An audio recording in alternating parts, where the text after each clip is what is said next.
welcome. Good morning, everyone, and welcome to the Salvation Army International Social Justice Commission.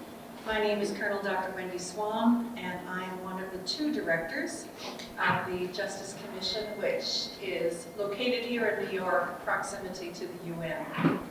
For those of you who are not familiar with the Salvation Army, we have been in existence since 1865. We are still a newcomer on the block compared to many, but we do have a global presence. We are active and registered in 133 of the same countries that the United Nations is at work in. And so we have been a founding member of ECOSOC and affiliated with the UN since its inception. And so we're very much committed to partnership and working on a global basis. And so we do so today with the issue of education and technology. You'll see before you 3 panelists today. We do have 1 panelist who will be joining us virtually. And it's my privilege simply to facilitate that. The Salvation Army is a Christian organization which believes faith should be put into action. And so perhaps what you may know of the Salvation Army is, to use the phrase, boots on the ground, in community, working with people, helping them to flourish, not simply to live or survive, but to work, to thriving. And we do so out of a commitment to our God. So having said that, I will begin, please, introducing Mr. Howard Dalziel, who is responsible for the coordination of more than 2,600 schools in the world that the Salvation Army sponsors and is involved in. And so, Howard, would you please lead us in providing a global picture of what the Salvation Army is doing in education? Okay, good morning, everyone. Now, I'm about to break absolutely every rule in terms of I move around a lot, I don't use the mic, I've almost deliberately prepared a PowerPoint that's unreadable so that you have to focus, and in crossing the Atlantic, it appears also to have got squashed. I don't know how that happened, but when I left the UK, it was widescreen. Yeah? Now, if I'm honest, I prepared this in the 70s. Yeah, and you know, those people used to watch TVs like this. Yeah. Anyway, so every rule is going to be broken, but hopefully, yeah, hopefully you'll just get a little bit of a flavour of the Salvation Army, education, and how we address gender equality and the empowerment, particularly in this situation of rural women and girls. Okay, next slide, please.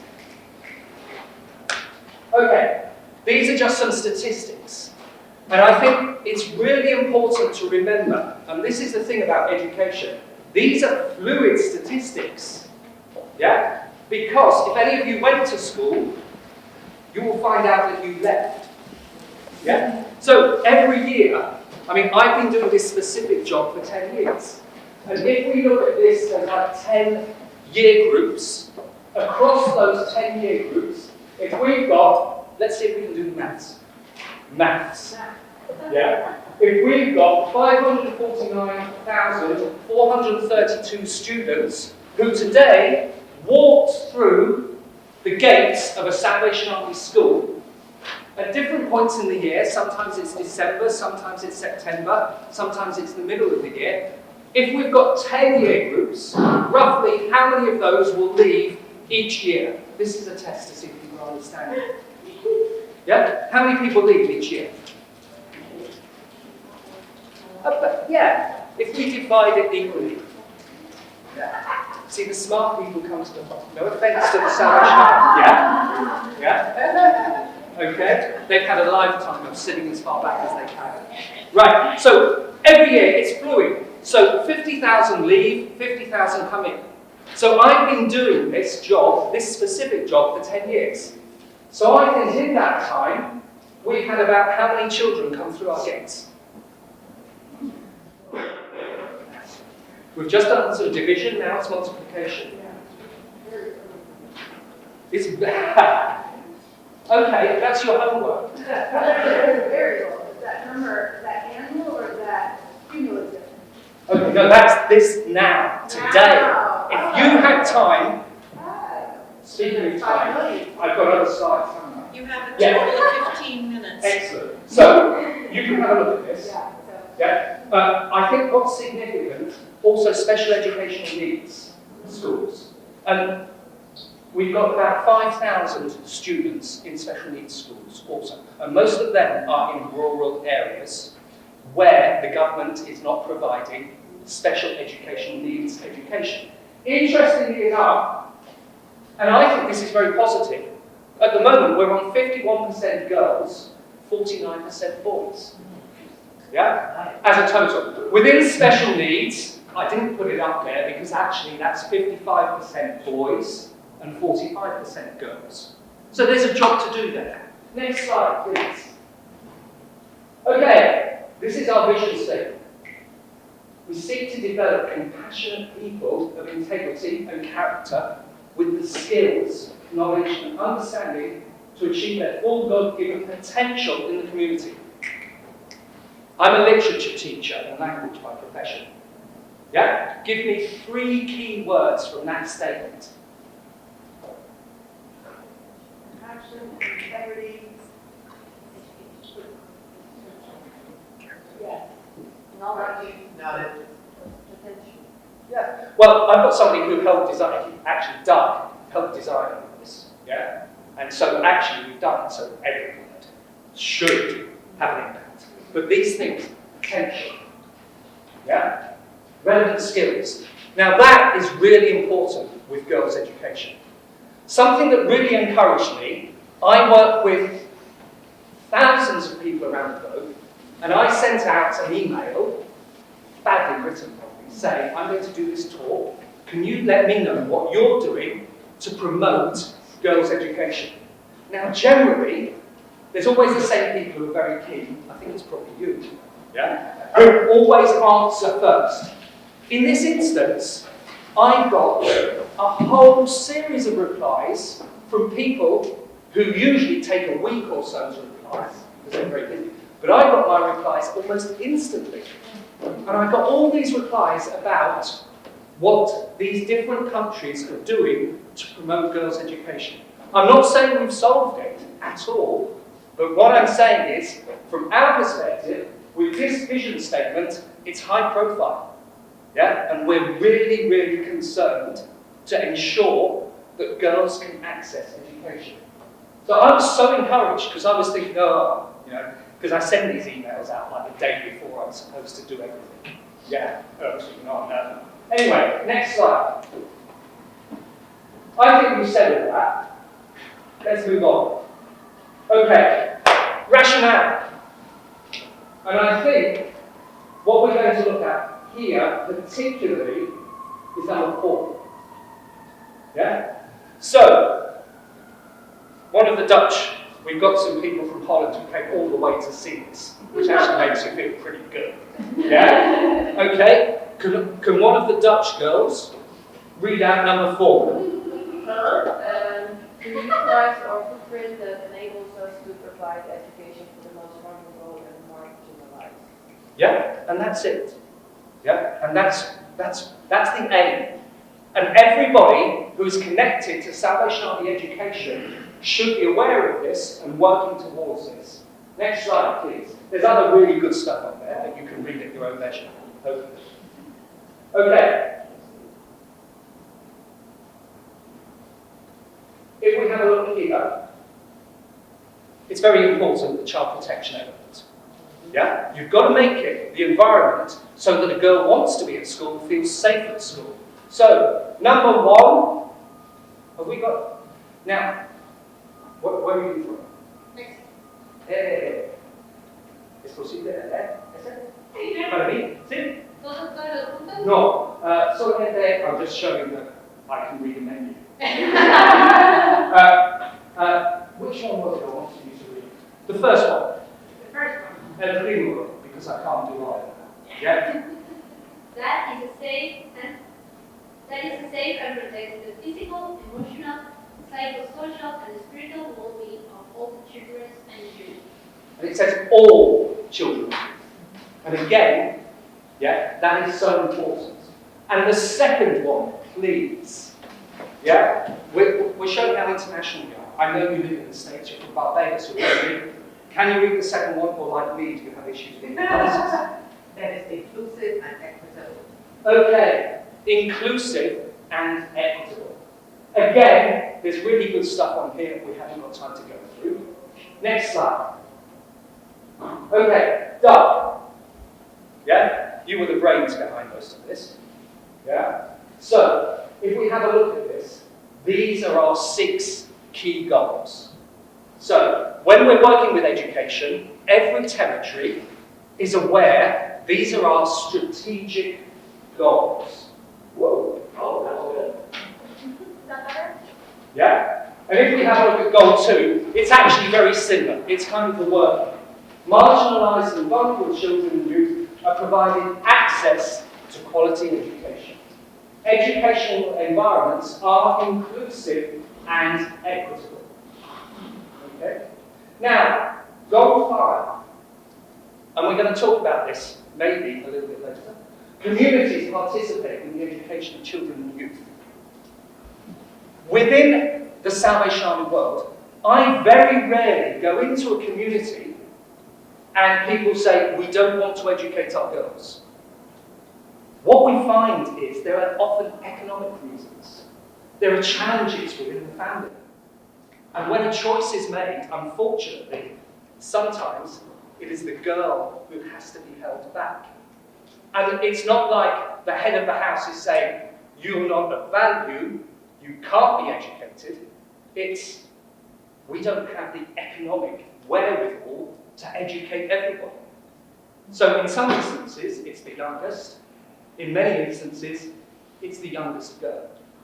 And so economic empowerment, yeah, brand, community development, yeah, economic empowerment for the family is key to the access for education.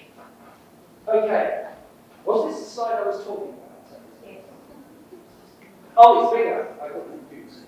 Okay, right, let's move to the next slide. And if you're working within Salvation Army education, these are the questions that we ask you to think about.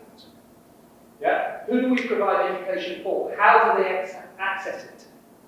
How do we remove barriers? So I talked about the economic barrier. Yeah? You've got to work with the family. You've got to work with the community. That is so vital. It's often not just an individual choice. Yeah? This economic empowerment runs through everything that so many of us do. Then the other things, how can teachers be better supported? Move on, please. Okay, where do we have Salvation Army schools? And again, this is very important, where others do not go. Number 4. Major Victoria, I'm just checking that you're following. Yeah. Do you have glasses issues? I can't see a thing. Let's No. make it bigger. Okay. There we go. Major Maynard, can you read it? Where can we get? Where we can add significant value. Yeah. So, this is it. We're adding value. And one of the areas where we really want to and need to add value and need to prioritise is for girls' education and also for special education needs. Yeah? Because that is vital. Next slide. You're doing really well. Oh, goodness, that's busy. I said I would break every rule. But these are the things. School. You want a girl to feel comfortable. You want a boy to feel comfortable. There are things on there. Friendship, fun, relevant skills, family setting. This is really important, particularly for girls. Sense of identity and inner strength. Yeah? How do you have an education system that says you are of value? Yeah? And particularly within girls' education. It's so important. Character, inner strength. Yeah? We need that. We need to encourage it. In secondary education, you've got the majority male teachers, high school education. Those men, whatever their background, need to be aware of how you teach and develop the inner strength of boys and girls. Next slide. Whoa, that's more or less the same. Just to check that you read it. Somebody really should have edited this. Okay. Have we moved on to the next one, Isabel? Okay. I talked about some of the issues. And so it's about breaking down barriers. Yeah? So, a safe journey to school. In so many parts of the world, having that safe journey to school is so important. Berit, you're from Kenya. Yeah? Children will walk miles to get to school. Yeah? Maybe you need some teachers along the way to encourage. Yeah? Not to encourage, to look at the safety issues. Because a family does not want to send the girl child along this space if it's not deemed safe. So you have to think about this kind of thing. How do you ensure? Get girls to walk with boys. All these kinds of things. There are things you can do to remove these barriers. Water and sanitation. So important for girls to be able to go have an education in an environment that allows them good access to clean water and proper sanitation. Yeah?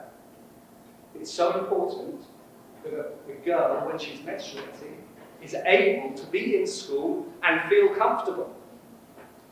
Yeah? So you have to have these facilities. That is so important. And as Doug knows, we have an emphasis internationally on water and sanitation. Clean water is important, but also just enabling a girl to feel comfortable in school. And I got lots of responses. In Uganda, there's programs where sanitary pads are issued. Because that's not always straightforward. Yeah? This kind of thing. You have to make it possible for the girl to continue in her education. Feel comfortable. Okay. Oh, when I said okay, that wasn't we're going to move on. It did with every other stuff. Not now. Yeah? Family involvement. In Haiti, we've got a program, parenting classes. Because I think much of the battle to do with parenting and access to education is being won. Yeah? But it's still important, particularly that the man in the family does understand the importance of education. So a lot of our countries, we work with family. We have parenting classes. Yeah? Because so much about education isn't in the school, it's what happens outside. Yeah? The education in the school, that's in fact the easy part. It's what's happening outside. Economic empowerment we spoke about. Community engagement. Move on. Okay. I like this story. This is from Tanzania. If we're talking about access to education, if we're talking about removing barriers, this child, can you see this first photo? The legs are crossed. Yeah? Can you see? The child is in a wheelchair. The legs are crossed. They came to school because when they were a toddler, they broke their legs. And there was no plaster, there was no physician to heal it.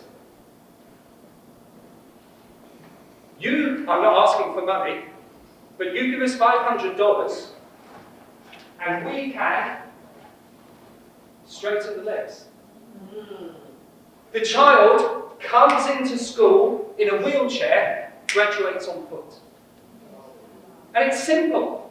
So there are so many things. Now, many children would not get that access to education because they are in a wheelchair. And yet, it's actually, in many instances, very simple to solve. Issues to do with eyes, cataract, sight. Okay, moving on. I talked about water sanitation. This became so important during COVID. Now, COVID has destroyed many families' lives. It's made access to education difficult for so many. There's almost a lost generation. I myself, I have an 18-year-old boy who is desperate to get off the computer. Yeah? And they've learned, he and his friends, they're spending all the time communicating via the laptop. Yeah? And those habits have been formed. But there are positives that have come out of it. Because we're having to think more about water and sanitation. Money became available to improve water. So it's been a horrible situation for so many people. Buried in Kenya, your schools were closed for 2 years. Yeah? Imagine that. Special needs, no physiotherapy, no speech therapy. We had children in India who sign. They couldn't speak with their parents at home. That's another issue. Next slide, please. I just thought for our slide. So these were some of the Zoom lessons. That's another. Access to education. MESA. What does that mean? Good. Right, moving on. Okay. And here I just want to emphasize that we've been doing this a long time before 2014. But we wrote these guiding principles in 2014 and started working with the 50-plus countries and the people in our schools. And if we have a look, to remove barriers for the most vulnerable and marginalized. That has been a consistent guiding principle. To improve the quality, and it's written here, yeah? To improve the quality and availability of girls' education. So when I go on a visit to a school, how are you doing that? It's our guiding principle. What are you doing? Salvation Army schools will seek to provide high-quality special needs education. Yeah, that's also very important. Okay, do we have another slide? We finish. 2 minutes. Okay. Whoa! Seriously? I can't read that. Okay. Well, no, we'll still. Yeah. 2.3.1. Well, actually, 2.3. Provide inclusive education that takes into consideration the gender-specific and diverse needs, priorities, interests, and values of boys and girls. Yeah? So that's what we're working towards. I think you probably wrote that sentence down. It's good, it doesn't look like one of mine. Yeah, one of mine would be like power. Yeah, okay.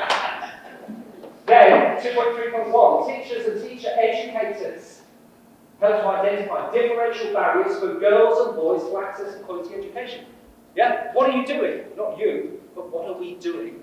And people who are responsible for programs. Is it looking good, Doug?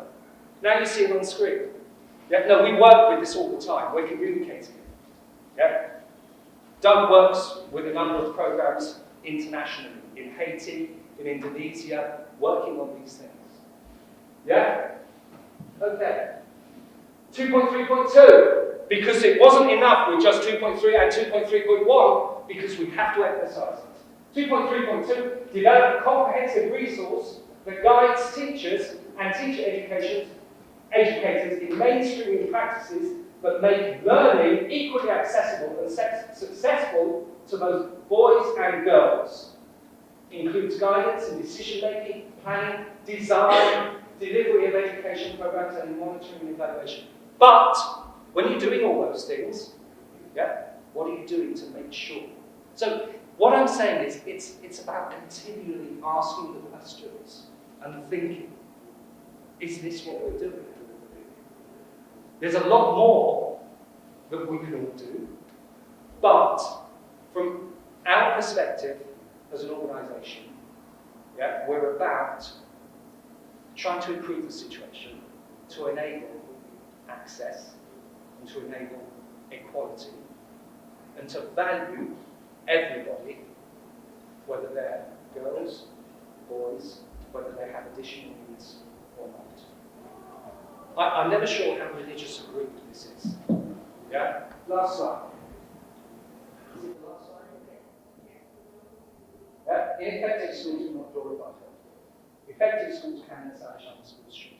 I mean, that's a lot of the rationale. Yeah? We're non-discriminatory, but this is what fuels us. Okay, Isabel, you've been amazing. Thank you. Thank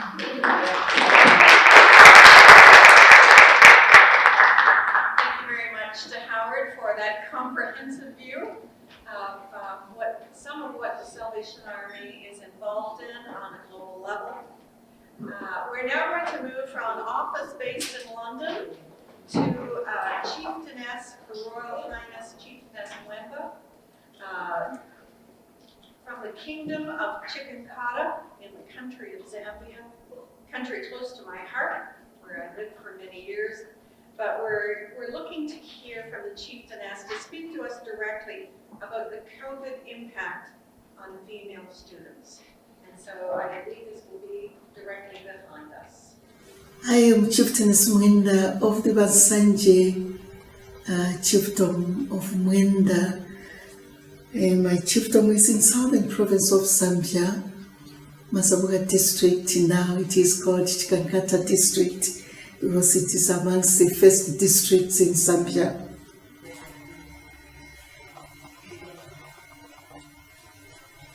I will speak about education and female students' access, especially during COVID. The Mweemba Rural Chiefdom of Bansanje Royal Establishment is situated in Chikankata district and has been in existence since 1811. It has a population of 65,000 people, 450 villages, 13,000 households, 8 health centers, 1 health post and a level 2 hospital, and that is Chikankata Salvation Army Mission Hospital. It has 32 schools, and these are secondary, primary, and community schools.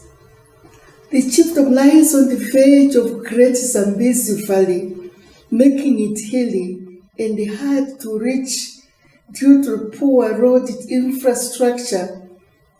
A majority of people of Chikankata are subsistence farmers, but there are a few commercial farmers in the area who attract a large number of seasonal workers. While some farms have large population living on site, Chikankata is prone to drought. Water is not readily available in a number of communities, and where there's no water, women and children have to fetch it from communal boreholes, which are sometimes far. It is worth mentioning that females are still not priority where it comes to education, employment, and ownership of property for most families in Zambia. Should I say even for any other resource? As a result, males are considered first. COVID-19 led to the following challenges for the female learners. 1. There was increased in demand for water due to frequent hand washing. So the burden of drawing extra amount of water fell on females. In some parts of the chiefdom, girls had to go as early as 4 a.m. to draw water. And, by 10 hours, the boreholes ran dry. So one of the mitigation measures of COVID program emphasized on the frequent washing of hands with chlorinated water through the use of tip taps. Girls would therefore find it themselves to be tired before classes and sometimes harassed on the way to and from borehole. The second problem that was found was loss of jobs and income to breadwinners. This led to reduced household income. led to increase in gender-based violence, and the highest number of victims, of course, are females. Reduced income also led to some children not being able to go back to school after COVID-19 break because of lack of school fees. Girls whose parents could manage to buy sanitary wear could no longer do so, leading to missing out of school during time of menses for girls. Some girls were pressured to go into prostitution by parents and peers in order to raise income for the family. When schools opened after COVID-19, the classes children went to school on alternative days. This is they were meant to go to school on alternate days. Some households had only one mask for children, and if siblings' school day collided, then the male child had priority over the use of a mask. Females would have to stay home, and this was quickly addressed by the program, where masks were distributed and the children or girl children were taught how to make masks. The third problem that was found was that of increased in juvenile delinquency, which resulted in increased teenage pregnancies as well as school dropout. There was an increase in early marriages, most of them from between teenagers themselves, and some of them by adults. There was also an increase in substance abuse among juveniles. So we found a lot of problems due to COVID-19. Thank you.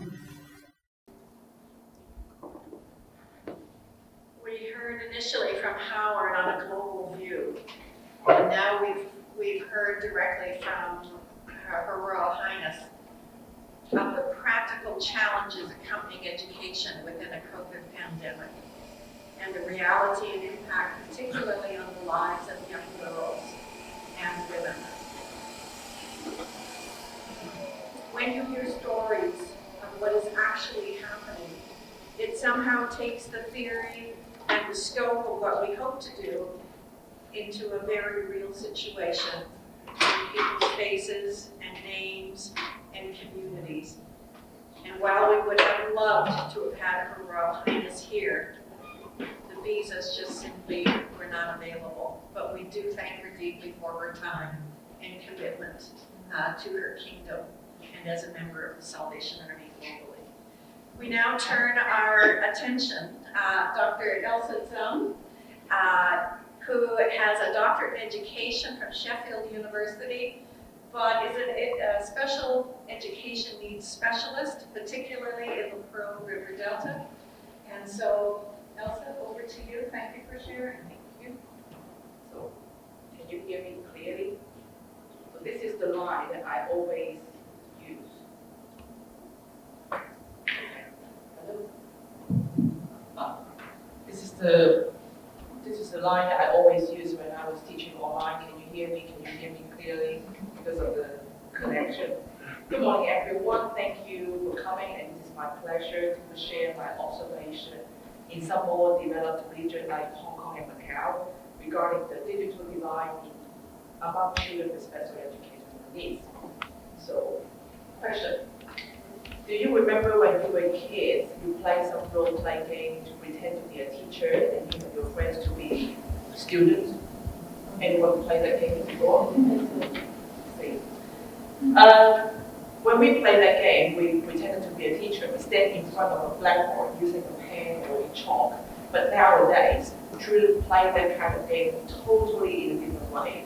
I'll show you a video. The children, the kids, the only two students, Hello Kitty and Hello Minnie. 我哋就開始上堂啦。首先就點咗名先 ，Hello Kitty， 就 Hello Mimi， 就跟住我哋就要上堂啦。我哋而家，所以我哋首先玩咗遊戲先。首先邊個最快嘅？邊個最快接到成去到夜晚嘅？去到夜晚咧，你哋就可以再練一次，再上多次書啦。Isn't she adorable? So nowadays, when children pretend to be a teacher instead of standing in front of the blackboard holding a pen or a chalk, they will sit in front of a screen pretending teaching and playing with their student by just showing that they play game, doing like that. I feel a bit sad for them, especially. With or without special educational needs, technology is one of the things that is a critical part of our learning, and technology can sometimes be very beneficial to the children with special educational needs, because technology not only enhances learning but also allows for easier participation during learning activities like communicating with peers easily and using material in alternate formats, etc. But some research shows that technology brings a significant digital divide that marginalizes children with learning disabilities, and girls are more likely to report difficulties in applying technology in their learning and even social skills development. Although students with special needs have the same opportunity to learn ICT skills as their peers, ICT means information and communication technology, but they might not learn whatever they was taught in the class because of their limitation on word recognition, spelling, working memory, and attention. So question, does anyone here think you are not a technology person? I'm not 100% not a technology person. As I grow older and older, as much as I agree technology gave us a lot of convenience and time-saving, energy-saving solution, I feel like I cannot manage so many different gadgets, social media platforms, application, smart technology, and I cannot write any code or do any web page thing. And I'm quite sure in 10 years, if I'm not deliberately catching up, I will feel totally irrelevant in 10 years. So think about what our children are facing and how does education prepare them to face this kind of rapid change. So as Howard said, the Salvation Army has almost 600,000 students around the world coming into our premises every day. And we serve a lot of children with special educational needs. So preparing children to cope with that challenge, is our prime concern now. And it's not difficult to notice that young girls with special needs face an even bigger challenge. And how can we prepare these girls to be our future leaders, to be a mother, to be an independent, confident woman, is when the environment is not set for them to succeed. So when we employ technology in our teaching and curriculum development, in order to ensure children with special needs can also maximize their learning opportunity, we consider 3 A's: affordability, accessibility, and ability. So the first A is affordability. Since Howard has already shared some issues in development region, I will show you how we cope with the digital divide in some more developed regions like Hong Kong and Macau. And although Hong Kong and Macau are affluent cities, but most of the communities we are serving will still struggle financially. try our best to ensure the students share equal opportunities in learning with or without special needs, boys or girls. Everything seemed fine until COVID, when online learning becomes the only way to teach and to learn suddenly. Not all the students' family can afford to buy a computer at home to handle the demanding learning. Some of our students needed to use their parents' mobile phone to take online lessons. And not just digital device. If you are familiar with Hong Kong living conditions, many families of 6 living in a 30 square meter flat. So if you have 2 children and they need to take online lessons at the same time, not to mention they might not have 2 computers, they cannot even afford the space to have a proper learning environment. Therefore, when we think about affordability, we don't just think about the devices, we think about space too, the learning environment too, both monetary and non-monetary elements. As a charity, one of our jobs is to look for resources from the community and to redistribute them to the people in need. During COVID, we tried to connect with some local in Hong Kong and Macau. We tried to connect some local corporates to recycle their old devices and to give them to our children. And we are very blessed. We got a lot of support. To show the next picture. And some corporates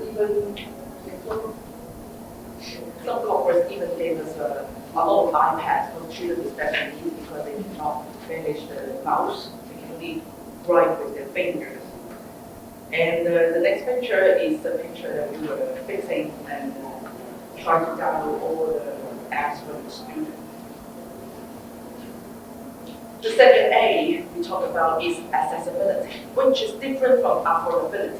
When you think about it, affordability is how much an individual will be able to pay to get the thing that they need. And accessibility is how easy an individual can get the things that they need to live a life like majority. When we talk about accessibility of digital learning for children with special needs, we need to make sure even children with sight and hearing impairment, dyslexia, sensory integration dysfunction can use technology like their peers, can learn like their peers. Also, not just the children, because young children need their parents' support to gain access to devices, to the internet. How well their parents are ready is also a concern. And let's say all the children, they can gain access to computer and internet easily, but is the internet safe for children to surf? If it's not safe, it cannot be considered as accessible. So, because of that issue, during COVID, we set up some services, some center to let the children to come to our center that we can support them and to make sure that they have accessibility to their online lesson. And this is the girl who has only her grandmother taking care of her. So her grandmother could not afford a computer and cannot even turn the computer on. So she will come to our center every day to have our colleagues to help her. So the third A is the most important one, I think, is ability. To our students who with special educational needs, that make them read and decode information to digest emotion in a different way. Do they have enough ability to master the techniques of online learning? Ability is all about know how, know what, know why. Let me give you an example that you know what is ability. You are on an online platform to see a doctor. I think this is common now. So you don't go to the clinic, you see doctor online. And first, you need to sign up an account and prove that you are not a robot. And then wait for a confirmation email to activate your account. And then you get to the page to fill all the symptoms and tell the system about your symptoms. And if you're lucky, the system didn't redirect you anywhere. You go to a page to make a doctor consultation appointment. And because it's online, you somehow need to manage some sort of application to make a video call with your doctor, and then trying to tell him or her without doing that thing, how can I call it in English? Without doing that thing, and then the doctor will give you a prescription. And you can see it's just a process of seeing a doctor. It's not even learning knowledge or skills, and it's a one-off thing. It requires you to know what is online doctor consultation. You need to know why you are doing it online but not face-to-face, and obviously you need to know how to do it. So when it comes to ability, same as children or even children with special needs, they need to have the same ability not just to learn but to achieve and to feel fulfilled. They need to know what is an online classroom, know why it's online, not just because of COVID. They need to know why we think it is good for them, and know how to use them, not just to use the Zoom and the digital devices, know how to interact with teachers and their peers, and know how to interact with the learning materials, etc. It is not easy for children with attention deficit and hyperactivity disorder to sit in front of a computer to interact with their peers without distraction. It's not easy for children with dyslexia or sensory dysfunction to learn things on a flat screen, given that their working memory works in a different way. So this is a girl with sensory and motor skills issue and ADHD together. She cannot hold a pen and write properly, and she is easily distracted by other functions on a device. When she needs to use devices for online learning, she either wasn't engaged because she got distracted easily, or did not have knowledge, have the know-how to manage it because she wasn't engaged when the teacher was teaching her. So we were trying to facilitate the girl's online lesson by sitting next to her to make sure she was engaged and could follow everything. But it's not always the case. I'm going to show you another video. This is another girl who faced quite a lot of challenges from autism. During COVID, all her social skill training sessions become online. And she was a good girl. She finished everything that provided to her. However, she did not have the ability to interact with a very well-designed non-human therapeutic session. So what happened? What is your name? I'm happy. I'm full. Did you eat something delicious too? I see. You know we should always be helpful, don't you? Can you hear me? I can hear you. Okay, it's time to sleep. It's time for bed, Pingo. Let's play Pingo Land. Okay, take care. Let's talk next time. Let's play again next time. Bye-bye. Goodbye. The program was a very interactive program that you need to pick the respond to someone talking to you to train her social skill. But end up, she memorized everything. She memorized everything, even the action of the character of the story. Cannot train her social skills. So even make it online for 2-3 years during COVID time, she didn't get any training from that online training. Children with special educational needs have unique ways of learning. When we are using technology, we need to consider how they learn, how they interact, how they feel, and how they achieve. The intention of digital learning should be children-centered. Our support for children should aim for them to succeed in learning, not just to engage. We believe all children have the right to feel a sense of achievement and a sense of belonging in schools, or nowadays, virtual schools. As much as I'm not a big fan of online teaching, I guess we come to an era where online teaching is unavoidable.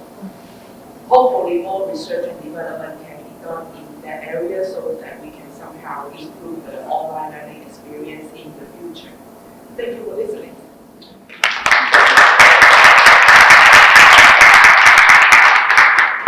Thank you so much, Dr. Elsa. You brought some of the reality of a community which often does not have a voice and perhaps might struggle to articulate what you've done so well today, so that we're more aware of young people, and particularly girls, in the learning environment. So moving from your experience with special needs, I'm now actually going to move to an individual who is a great advocate of online learning. His specialty is in curriculum design for online platforms. He's also the co-director of the International Social Justice Commission, Swan. Thank you. Wendy's my spouse, so I paid her to say those things. I'm going to try and stay away from this, like my colleague at the end of the table. I'll speak loud. If you can't hear me, Christine, just wiggle your ear and say I'm good. It's a delight to be here, and time doesn't allow us to dig deep into all of the work that the Salvation Army is doing globally. I think the topic set today by the UN in terms of access for female students and the digital divide makes us focus on some of our experiences during COVID period. For many communities, the solution was go online. But the digital divide describes a gap between people who have access, affordability, and ability, as you were outlining, and those who lack it. Statistics and data from UNESCO and UNICEF indicate that more than half of the world's population have no internet access.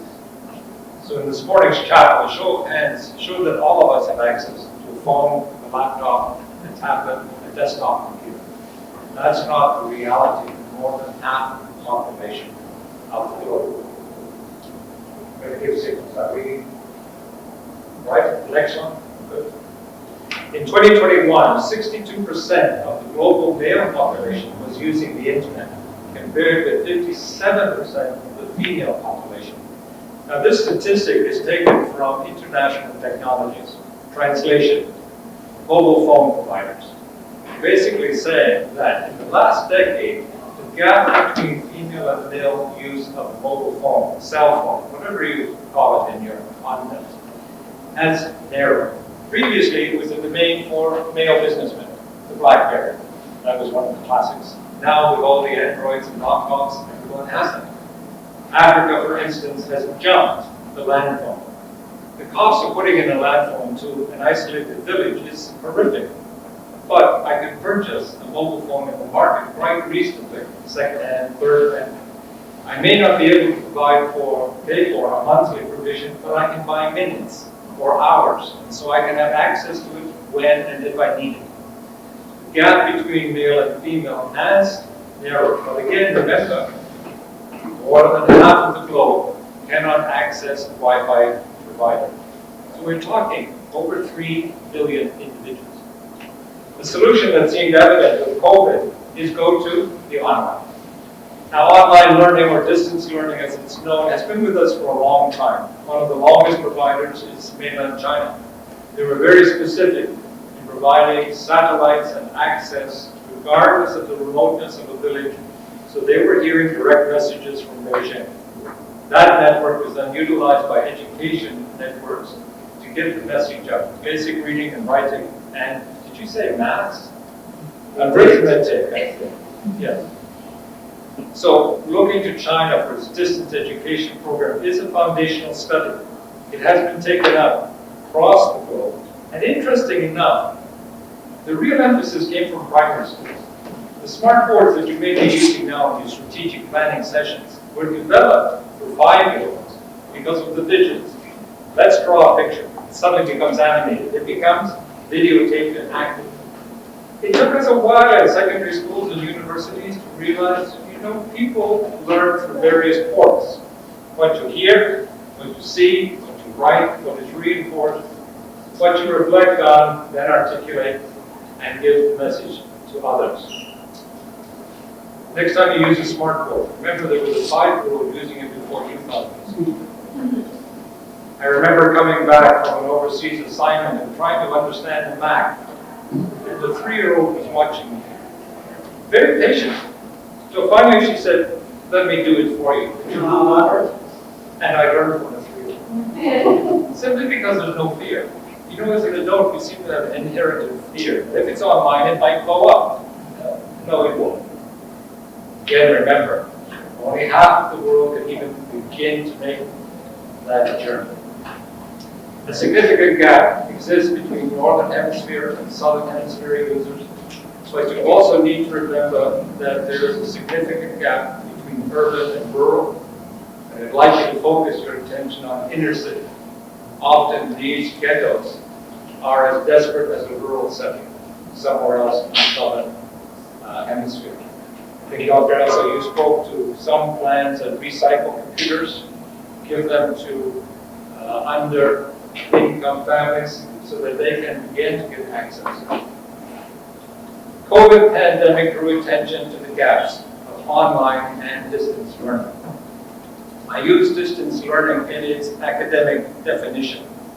Many universities began distance learning programs to supplement their budgets. And they did it very simply. They asked the professor to give the stack of notes that they would have used in the classroom, sent them to a student, said, read these, and then write something. That's a budget response. That's not an educational engagement response. So educators begin to say, we've got to do more than just send you notes and you send us something back. So distance correspondence courses began to develop where you engage with your tutor or your instructor. We then moved to another branch of just simply digitizing that. Instead of me putting a set of notes and mailing it to you all the way in Amsterdam and waiting for it to come all the way back, it's sometimes long for that in business though. You know, there used to be a day when I wrote a lovely letter. It took 2 weeks to get to you. It would take another 2 weeks to come back. I had like a month. Now I type to you in 30 seconds you're back. I don't understand paragraph 2. But please read the whole thing. But this gap between the learner and the educator or the facilitator was shortened simply by digitizing it. Now I just gave you a PDF of my lecture notes and you send it back. But we didn't improve the quality of the interaction. Online learning now includes videos, chats, self-marked exams. You can do pre and post. Doing an Old Testament course, sign up. They'll tell you what you don't know about the Old Testament before you start. And hopefully, 2 or 3 classes later, you'll improve your scores because you're monitoring. But you may be engaged with a group of people around the world. I've done courses where my professor goes in Darwin, Australia, and Chile, and UK. That's an amazing enrichment process. To hear educators with different contextual perspectives saying, that doesn't work here for various reasons. It works brilliantly locally. So there's a richness in online learning. Maybe Caroline's passion my effort compared to my friend who says she's not a fan of online learning. I think a positive impact of COVID is we are now moving to what we call a hybrid. There will be a face-to-face component, but many of you will be engaged with online learning even before you go to class. The phrase that emerged in the last 5 years is the upside-down classroom. What does that mean? It means instead of going to your university or your classroom and be given information, you now get the information before you go to class because it's online. When you get to class, you talk about it. What did you see? What did you hear? What did you think? So it's really the facilitation of the idea. You're moving past simply acquiring information, analyzing an application and projection of how this might be used in the future. An upside-down classroom. You don't need a professor to give you information. You just go dip, dip, dip, dip, and you've got more information than you can cope with. How do we use the information? How are we discerning about it? I think we can go to the next slide. I was very conscious that my colleague would be very excited, so I made mine shorter to be faithful to time. But that's who Howard is. Here's a group of students who are very comfortable with face-to-face. And they're very excited about being in school. These young ladies get up early. They walk to class. They can't wait to get their hands up and answer questions. And yet, COVID. When a school shuts down, where do the students go? We heard some from Chieftainess Mweemba. Some of them are now carrying water to 10 hours a day because it's needed at home. Others have been put into underage marriages. Others are moved into modern slavery and human trafficking. In those vast areas where there was no technology available, innovative teachers resorted to the old correspondence distance education. They came together in the staff group and said, how can we create a process where our information is written down and sent back into the village or back into the urban compound? One teacher would take a day.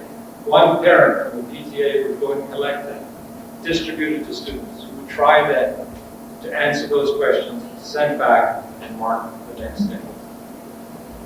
That's assuming that their teachers are still at the school. Many teachers were simply released. I think you used the word furloughing in the UK. Yes. They were given a holiday without pay. We use the word furlough, but I can talk about Salvation Army schools and the fact that we actually paid salaries to try to ensure that education continued in some form. But yeah, that was the norm. And we'll acknowledge SASO representatives. You helped us in Zambia. You kept our 19 community schools open by helping to pay teachers and consequently keep their families alive because of the loss of income. But in many schools around us, teachers were simply released. The result is that sometimes entire school populations lost a year, or as we heard, 2 years of active engagement. That's a significant gap in a journey. Think of a young person missing 2 years. How did they catch up? The digital divide didn't allow that because there was no access or ability. Affordability, those are the 3 A's, right? It was listening. When considering the digital divide and its impact particularly on female students, we will see generally that there's not a significant difference between male and female in those areas where there are constraints and challenges. I think we heard a little bit about specific needs with those that have special needs and how it has become quite sophisticated to replicate what would be a face-to-face experience.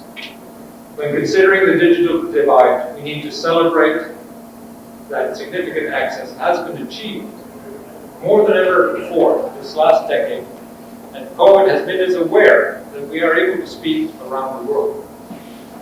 This face-to-face session is being videoed. It will be uploaded tomorrow. If you want to see all of Howard's 150 slides, they'll be there on the webpage. We will even provide a link that you can go and see Howard's webpage and even learn more about Salvation Army schools. But the desire is that in that 2,600 schools, people will begin to click on the resource. You could be encouraged as they're part of a much larger family of educators and part of the Salvation Army's education goals. Significant access has been achieved, but there is much more to be done. I get excited about mobile phones. India's model, they were doing language education almost 30 years ago using mobile phones. We have to reshape, we have to use different platforms and apps. Teachers have to be trained, enabled, have the ability to move on to digital platforms effectively. We still need more data. Essentially, we still deal with those who say, face-to-face is the only way to go to school. The research actually says we spend a great deal of time in socialization that doesn't result in learning. Digital platforms produce higher learning outcomes by hard data than going to class. And those from IHQ, we don't need to travel all over the world. We could do it online. That was a sub-agenda, but some of you understood what I was saying. I think we need data that clarifies what is the function of coming together and how do we maximize the outcome. I could go on and on and on like Howard, but I won't. Thank you very much.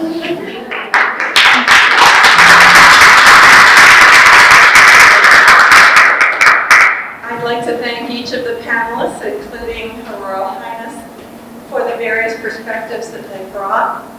I think we have each learned something new, or perhaps had something reinforced in our understanding of education and the challenge of digital technology, and particularly as it relates to girl-child, particularly as it also equally relates to the elderly grandmother who is also responsible for her extended family, and yet she struggles with opportunities for literacy. These challenges are never limited to a genealogical, how old am I in years. We've heard a great deal. We would like to give opportunity, if you have a burning question, something that you've heard during this session, whether you're looking for clarity or you have a related question that you brought with you as you came in, we'd like to give opportunity. Please feel free to address it to each one of our panelists.